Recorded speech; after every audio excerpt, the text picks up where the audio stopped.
Hi, everyone. We're thrilled to have one of our dear colleagues, Amanda Guarniere. How long did it take for you to get this first NP job? Had you been looking for a while? Did you have guidance to help you with like building your resume and all that first job First job stuff? Okay. Before I graduated, probably a few months before I graduated, I made sure that my resume was ready. It wasn't as good as it is now, and we could talk about that a little bit too, because I just kind of had one version and sent it out everywhere. But I remember being very proactive. I wasn't just applying to online postings. That's probably my top piece of advice to any job seeker in nearly any job field. You know, of course, I talk mostly to NPs because that's the area that I'm in, but this is something that you can do in any industry, and yeah, not waiting till you're graduated, because the timeline that it takes to turn around and get hired and get credentialed and really be ready to go takes some time. So I would love to know how you came up with the idea for the business and when you started, and then how you grew your business during the height of the pandemic. I was kind of looking for something to do with some extra time, get some extra income, because I had I'd cut my hours in half essentially. And I was in a Facebook group, one of these NP Facebook groups, and I saw a question someone asked about writing their resume. And it was whatever the question was, I knew the answer. And so I chimed in and I said, oh, you can do this, this, and this. Here's an example of what mine looks like.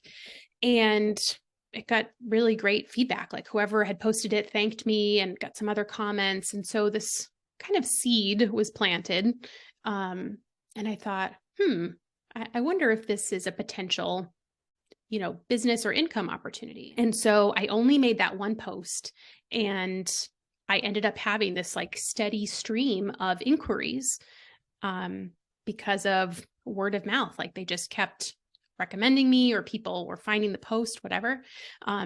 So I knew I had a proof of concept for the idea. So I decided to run with it. So my main strategy was to collaborate with other people, to get to do podcast interviews and other sorts of interviews, to really get exposure to other nurses and nurse practitioners, so that they would learn about my services, come to my website to learn. And if they wanted to take things further, then there were, a suite of paid products that they could. So I'm sure with all of this, it's been like a roller coaster with ups and downs. Definitely.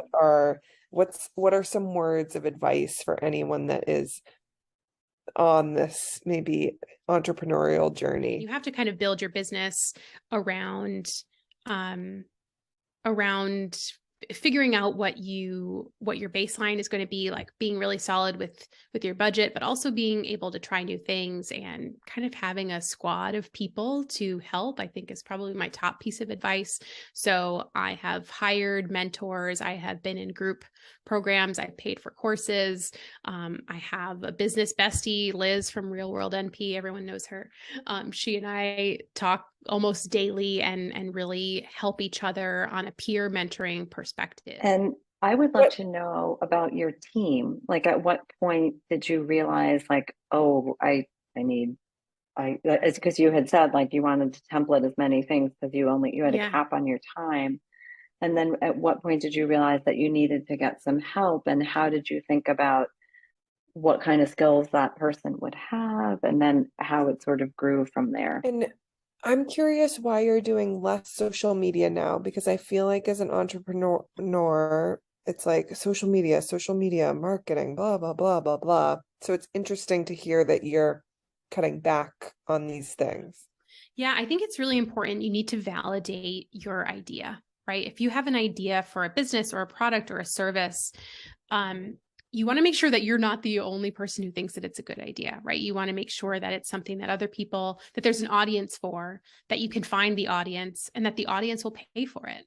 Because ultimately you want to have something that, if you want to have a side hustle, it means that you want to be generating some sort of revenue from it. Oh, thank you so much, Amanda. I know, Amanda, so wonderful. Of course, So my pleasure.